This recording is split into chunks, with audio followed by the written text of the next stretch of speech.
Hey guys, it's Hannah. I know I am super late doing this, but it has been finals week, and it has been crazy. And I know that all of these videos are just gonna go up all at once, and they are not in time. I've just filmed them and then haven't been able to edit them, so I'm just gonna edit them all real quickly and then put them all up at the same time, so it's just gonna be a barrage. So just be wary. So right now I'm going to do my November wrap-up before I leave for break. I don't think that I'm going to do a December TBR just because I'm going to be going on holiday, and so it'll depend on what I have with me to read.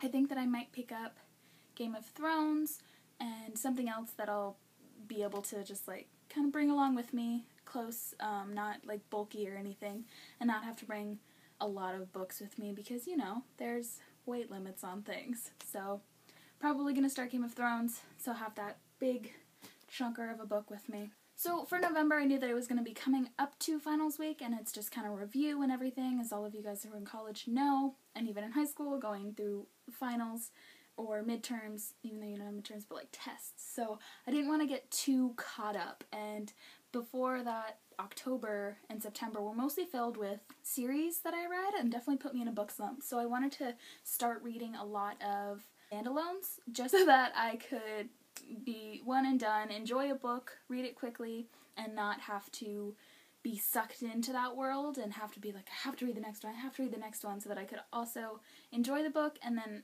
focus on my studies as well. So first off, I picked up what I thought was a standalone, but thankfully the second book isn't out yet. I picked up The Diviners by Lova Bray, and I've had this on my shelf for quite a while, and I've just been waiting for a time to read it. It is quite large, but I mean, if I get hooked into a book, I'm going to read it quite fast.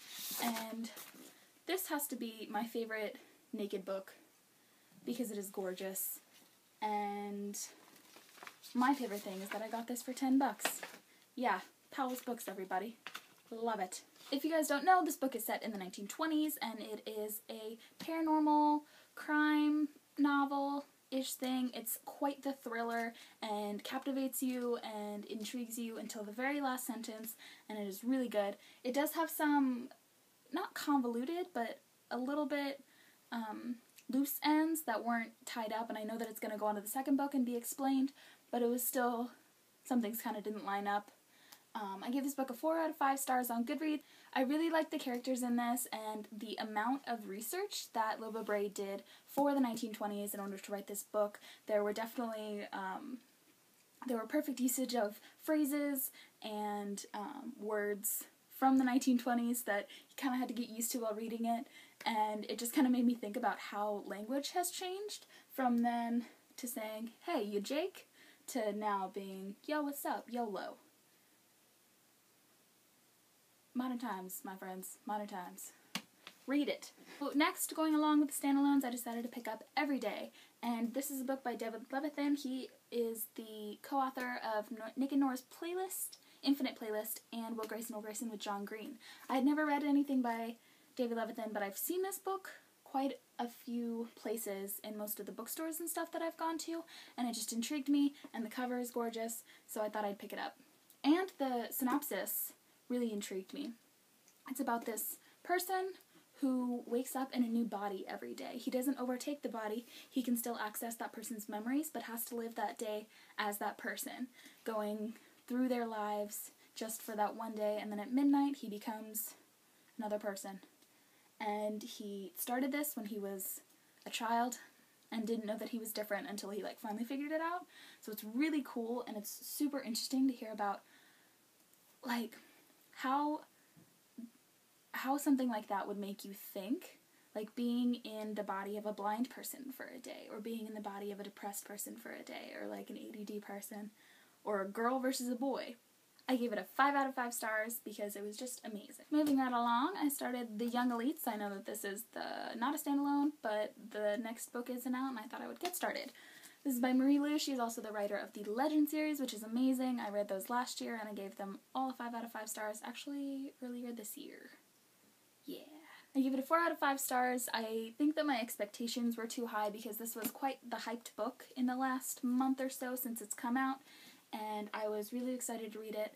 And comparing it, I think, to her other series, it didn't quite match up, but again, it's just the first book, so I'm not going to hold it against it. This is about a girl who is a survivor of a plague that had swept through her country and the world and had killed a lot of people, or children mostly, and then left those who survived ravaged, becoming Malfettos.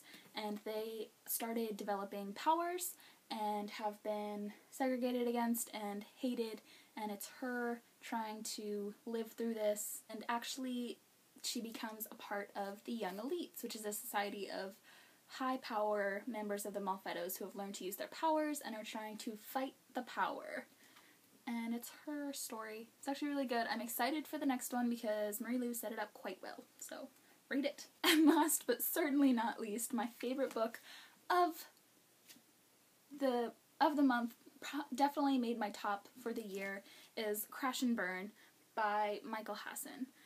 And this book I had heard about from other booktubers, and I had bought it a while back, but wasn't sure when I was going to read it. I know that it was very, not hyped, but is a very controversial book. It's about a school shooting, and kind of goes in media res, so starts after the shooting, and then the main character, Crash, who is Stephen Krasinski, they call him Crash, and it says, is the hero of the shooting and actually stopped it, and he has a book deal, so he needs to be writing from the time that he was a kid and met Byrne, which is David Burnett, and went through all of childhood and adulthood, and then in high school when the siege happened, which is the school shooting, and what happened after that.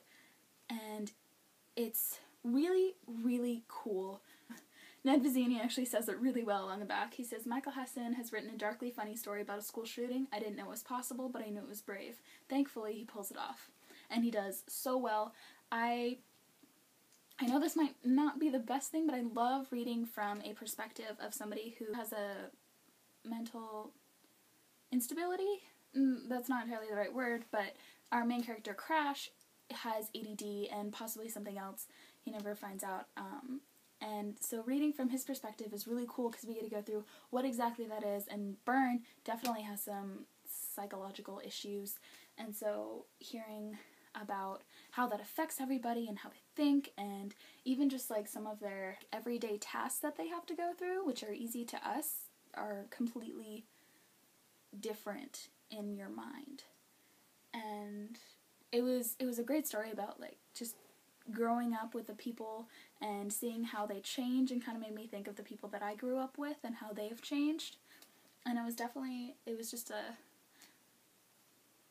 made you think, and it was really, really, really good.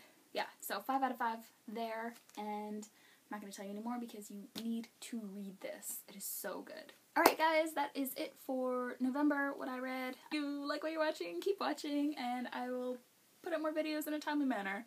I hope you have a fantastic day, and I'll talk to you guys next time. Bye!